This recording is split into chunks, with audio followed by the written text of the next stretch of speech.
Hai, selamat datang di hari 49 dari 100, di mana saya menantang diri saya untuk berbicara di depan kamera selama 100 hari. Dan ini juga latihan untuk berbicara pelan.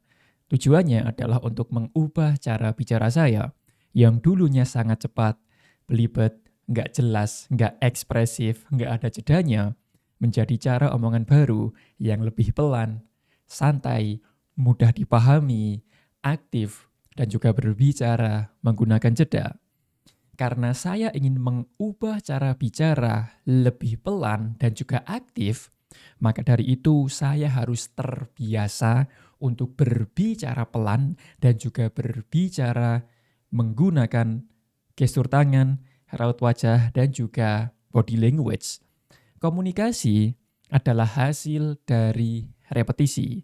Kalau kita sudah terlalu sering ngomong cepat, maka default setting omongan kita akan cepat.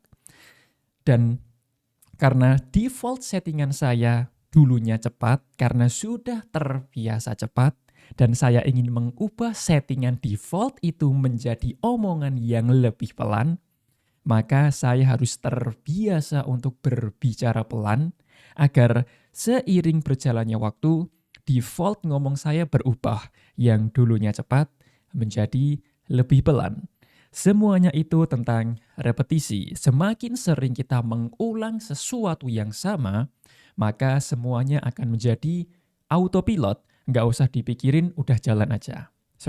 Jangan lupa untuk melakukan repetisi karena hasil dan peningkatan datang dari repetisi. Dan di hari 49 ini saya akan berlatih menggunakan dua metode. Metode pertama, baca buku, membuka mulut yang lebar dan juga membaca dengan volume yang tinggi, yang mana video ini. Dan metode kedua atau video kedua, saya akan berlatih menggunakan metode berbicara selama 10 menit, 5 menit pertama ngomong random, dan 5 menit kedua ngomong satu topik secara spesifik. Dan sebelum saya mulai latihannya, saya ingin memberikan feedback dari saya kepada diri saya sendiri.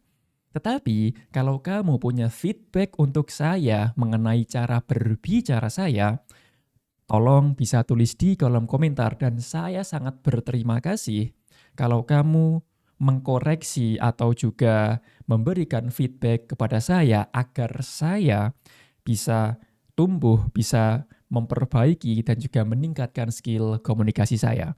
Jadi, jangan lupa untuk menuliskan feedback kamu di kolom komentar dan sekali lagi terima kasih banyak.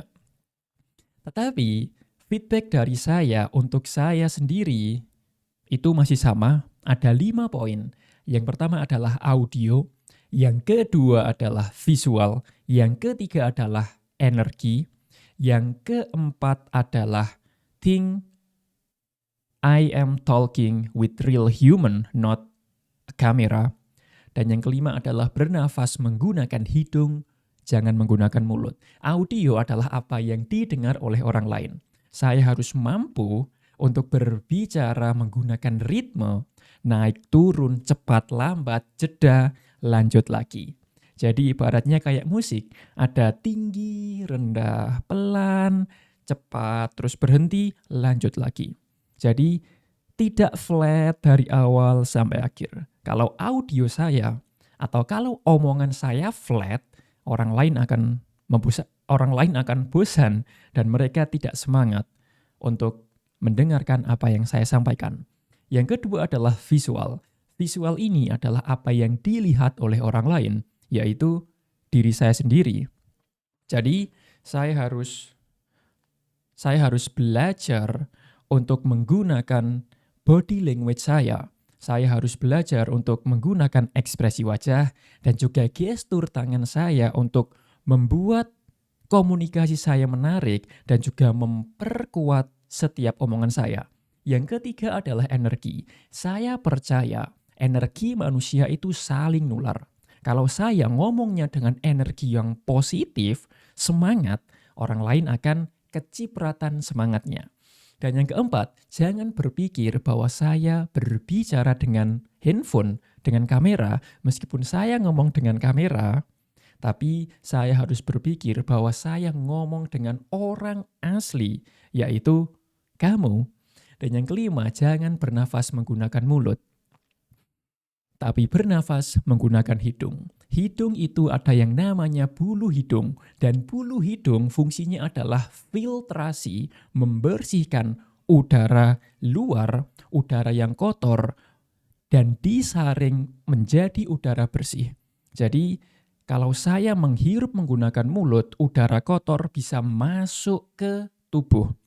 Tapi kalau bernafas menggunakan hidung, udara kotor sebelum masuk ke tubuh, ini kan ada penyaringan dulu. Jadi udara kotor disaring ketika masuk ke tubuh, udaranya akan jauh lebih bersih.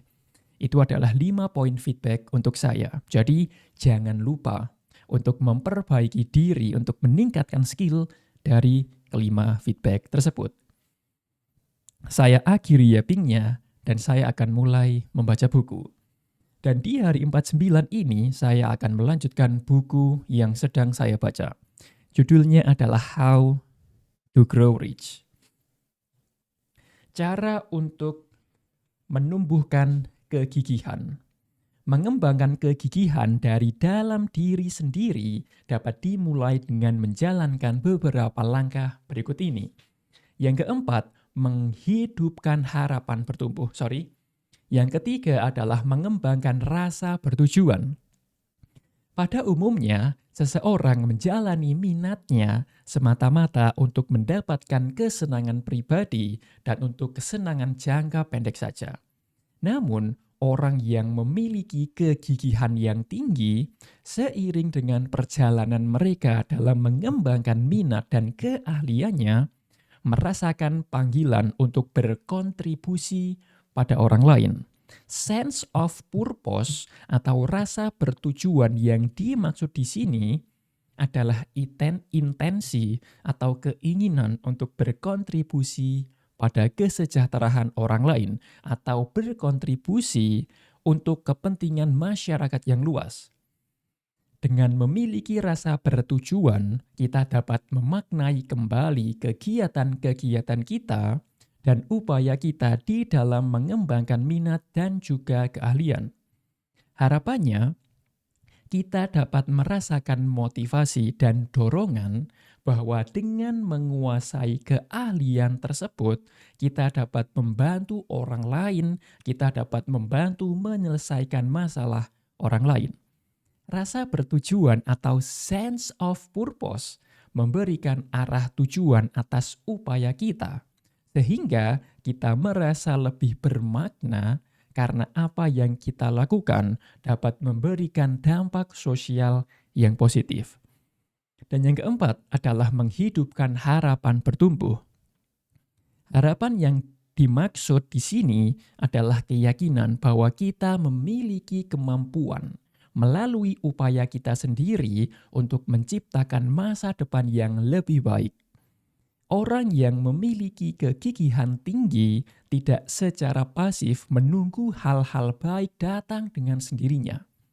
Tetapi mereka berupaya, mereka berusaha menciptakan hal-hal yang lebih baik bagi masa depannya. Orang yang punya kegigihan tinggi, orang yang sukses besar, mereka tidak menunggu hal-hal baik datang kepada mereka.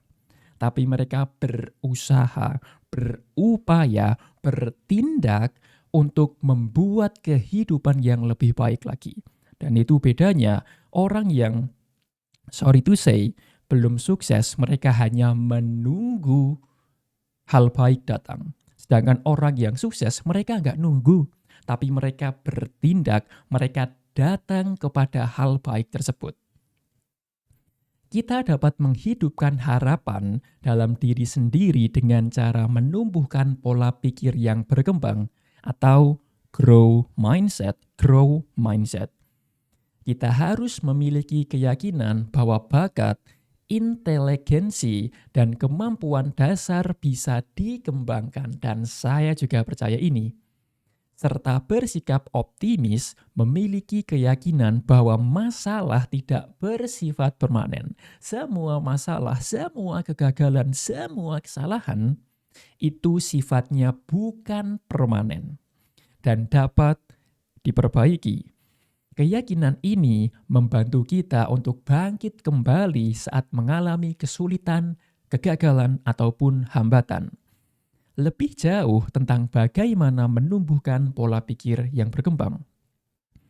4 hal tersebut adalah langkah awal untuk mengembangkan kegigihan dari dalam diri kita sendiri. Lalu, bagaimana peran lingkungan di dalam pengembangan kegigihan seseorang? Disadari atau tidak, lingkungan sangat mempengaruhi pengembangan diri kita. Selain berupaya mengembangkan kegigihan dari dalam diri sendiri, kita juga harus mempertimbangkan lingkungan tempat kita bertumbuh.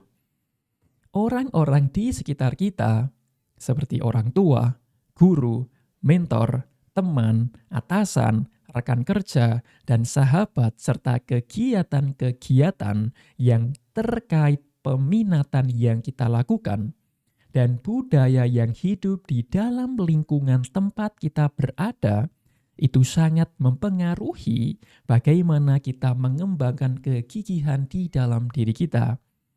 Budaya terbangun dari norma dan nilai yang diyakini bersama oleh sekelompok orang. Budaya tersebut turut mempengaruhi pembentukan identitas diri orang-orang yang berada di dalam kelompok tersebut.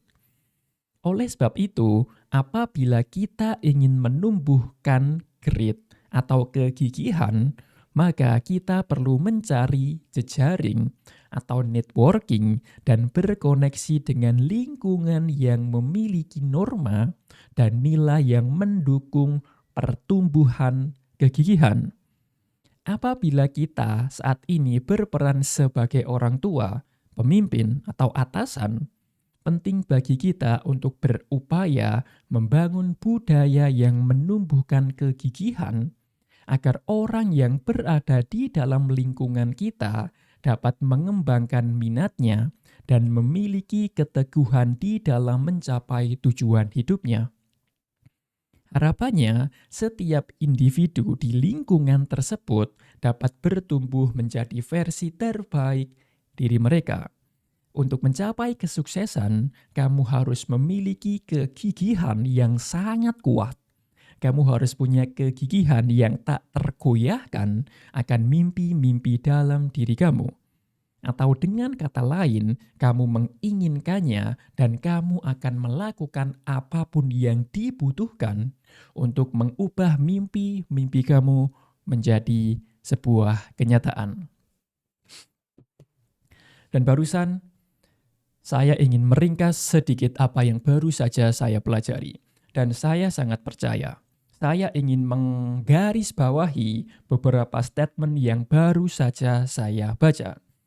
Di sini dijelaskan bahwa semua hal yang ada di dunia ini, semua skill, semua keterampilan di dalam dunia ini bisa kita pelajari dan bisa kita kuasai. Saya bilang seperti ini bukan berarti saya tidak percaya yang namanya bakat. Saya percaya yang namanya bakat. Tetapi bakat itu bisa dikalahkan dengan kerja keras dan juga konsistensi. Let's say ada 2 orang, A dan B. Si A, dia punya bakat dalam sepak bola. Si B tidak punya bakat dalam sepak bola. Tapi si A, dia punya bakat tapi males-malesan. Nggak pernah latihan, tidak jaga pola makan, tidak jaga gaya hidup. Sedangkan si B, dia tidak punya bakat, tapi dia mau berusaha, mau konsisten, mau berusaha. Kira-kira 2 orang ini mana yang lebih unggul? Saya rasa orang kedua. Itu adalah bukti bahwa bakat itu bisa dikalahkan dengan konsistensi. Bakat itu tidak meningkat dengan sendirinya. Tapi kamu perlu berusaha, perlu berlatih setiap harinya untuk mengembangkan bakat tersebut. Sekali lagi, semua skill yang ada di dunia ini bisa kita pelajari dan bisa kita kuasai.